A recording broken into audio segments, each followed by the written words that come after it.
Betul. Ya. Baik Ustaz dan pemirsa, kita beralih ke informasi berikutnya. Ini ada seorang pria di Medan, Sumatera Utara yang aduh, sungguh menyedihkan pemirsa. Ini tega sekali mencabuli dua anak kandungnya yang masih berusia 9 tahun dan 10 tahun. Aksi tidak bermoral ini sudah berlangsung sejak tahun 2018 hingga membuat korban pun mengalami trauma. Ini surat perintah penangkapan, Pak. Pria ini tak berkutik saat polisi memperlihatkan surat penangkapan dirinya di rumahnya di Jalan Setia, Medan Sunggal, Sumatera Utara. Tersangka guru SMK ini pun selanjutnya dibawa ke kantor polisi untuk menjalani pemeriksaan. Tersangka NS dilaporkan oleh istrinya sendiri karena diduga melakukan pencabulan terhadap dua anak kandungnya yang berusia 9 dan 10 tahun. Kepada polisi, tersangka mengaku ia melakukan pencabulan pada dua anak kandungnya itu sejak tahun 2018 silam. Aksi bejaknya itu dilakukan ketika sang istri sedang bekerja. Korban NNS menerangkan bahwa perbuatan tersebut dilakukan sudah 5 kali. Sedangkan korban KBS menerangkan bahwa perbuatan tersebut dilakukan sudah 2 kali. Jadi 2 korbannya.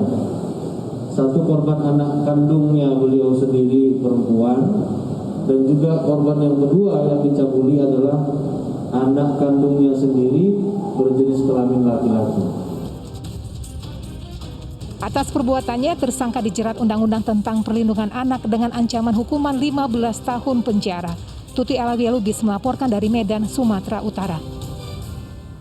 Astagfirullahaladzim, perbuatan mencabuli saja ini sudah nggak benar pemirsa. Apalagi ini anak kandung sendiri dan masih di bawah umur, ya Allah. Ya pemirsa, mudah-mudahan kita semua terhindar dari peristiwa ini dan perbuatan yang sangat-sangat tidak terpuji. Saya ingin bertanya kepada Ustaz. Ustaz, bagaimana pandangan Anda tentang hal ini? Ya, na'udzubillah min dzalik ya. Ini memang kalau seseorang itu sudah tertutup ya hatinya itu ya, qalbun marid ya, hatinya sudah sakit, apalagi sudah qalbun maid, sudah mati gitu ya, dia sudah tidak punya perasaan lagi. Dia tidak bisa membedakan lagi mana yang hak, mana yang batil. Dia itu ya ini sudah dikuasai oleh setan. Jadi syahwatnya itu kemudian menutupi akal pikirannya sampai keji ya. Makanya tadi saya setuju ini aksi yang bejat ya, yang artinya pertama dia akan merusak itu masa depan anak-anaknya itu. Sangat rusak sekali ya. Jadi kasihan secara psikologis ya, apalagi kemudian dilakukan oleh orang yang seharusnya melindungi gitu kan. Ayah ini walinya kan, wali itu yang kemudian memberikan perlindungan, yang memberikan keamanan, yang memberikan kenyamanan, yang memberikan segala sesuatunya. Ini kan menjadi terbalik semuanya. Ini ya bisa disebut akhir zaman ini, fenomenanya seperti ini. Kita tidak bisa masuk akal lagi.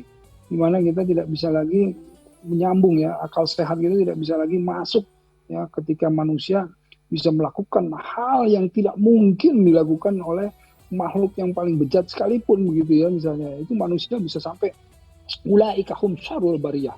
Manusia itu seburuk-buruknya makhluk kata Allah itu. Dia bisa di situ. Tapi bisa juga ulaika hum khairul bariyah.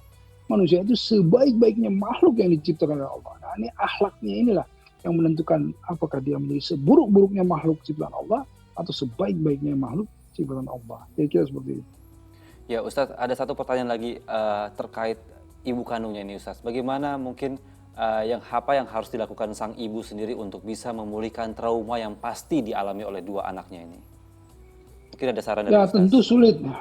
Tentu sulit ya, tidak, ini bukan hal yang mudah karena memang ini sesuatu hal yang musibah yang cukup besar ya, tragedi gitu. Jadi intinya memang perlu kesabaran, perlu kita ini terus memohon sama Allah agar diberikan jalan, agar diberikan perlindungan kepada anak-anak ya, yang insya Allah semoga mereka itu akan menemukan kembali percaya dirinya, menemukan kembali kehidupannya gitu, menemukan kembali segala sesuatu yang direnggut dari dirinya. Nah, ini kan bukan hal yang mudah, apalagi sudah berlangsung sekian lama begitu. Nah, karenanya healingnya itu juga harus bersabar. Tetapi intinya kalau kita mendekatkan diri kepada Allah ya Rob, ini kan kita tidak memahami ya konsepnya, karenanya mohonlah kepada Allah agar supaya Allah memberikan langsung perlindungannya, Allah yang menuntunnya, Allah yang kemudian memberikan penyembuhan, kesembuhan Allah yang kemudian membuat